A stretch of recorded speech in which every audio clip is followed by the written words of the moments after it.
en mars-avril, je croyais à cette injection. Hmm. Parce que je suis comme la plupart des Français, j'ai fait confiance et je suis un médecin de terrain et que petit à petit, j'ai vu des effets secondaires. La semaine passée, j'ai une patiente qui m'a envoyé l'émission de M. Poujadas sur LCI Oui. qui expliquait le résultat de la vaccination en Israël. Je pense qu'on aurait pu avoir en tant que soignant des renseignements, on aurait pu nous permettre de poser des questions sur l'efficacité, les effets secondaires, mais on a été mis hors jeu.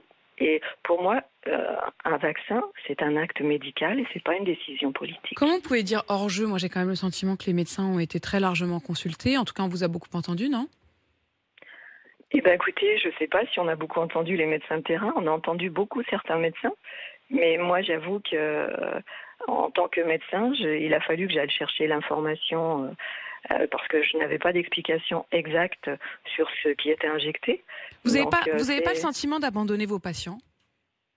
mes patients, ils sont persuadés, de toute façon, ils n'y croient pas. Mes patients sont persuadés que dans un mois, je serai de retour. Voilà. Et ce ne sera Donc, pas le cas? C'est-à-dire, ils n'ont pas je ne envie de vois croire que pas. vous les laissez tomber quand même.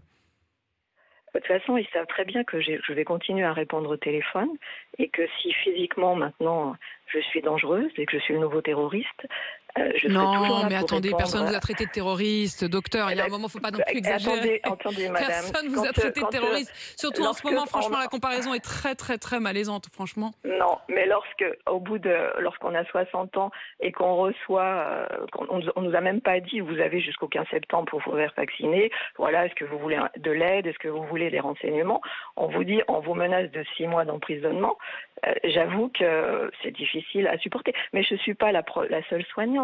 Et aujourd'hui, moi, si j'ai accepté de témoigner, c'est pas du tout pour parler de la vaccination, c'est pour parler du déficit de soignants. Moi, j'habite une petite ville où les médecins généralistes ne peuvent pas prendre de nouveaux patients, où on a plus de rhumatologue.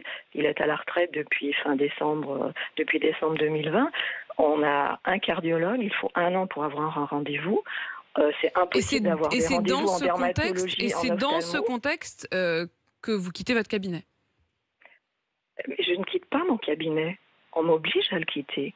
Enfin, on vous oblige à le quitter. C'est-à-dire que vous auriez pu faire un choix inverse. Vous auriez pu vous dire, de la même façon que j'ai fait confiance pour mes patients, je peux peut-être faire confiance aussi pour moi. Après, moi, je continue à faire confiance à cette injection pour les patients qui ont des comorbidités, qui sont âgés.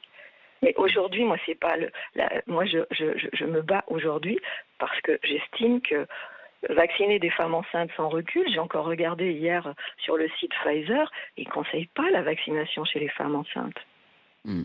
Voilà, Donc, c'est juste, aujourd'hui, c'est même plus un acte médical, c'est plus un acte politique. Je veux que les médecins reprennent leurs droits et que ce soit nous, médecins, qui choisissons qui on vaccine et qui on ne vaccine pas.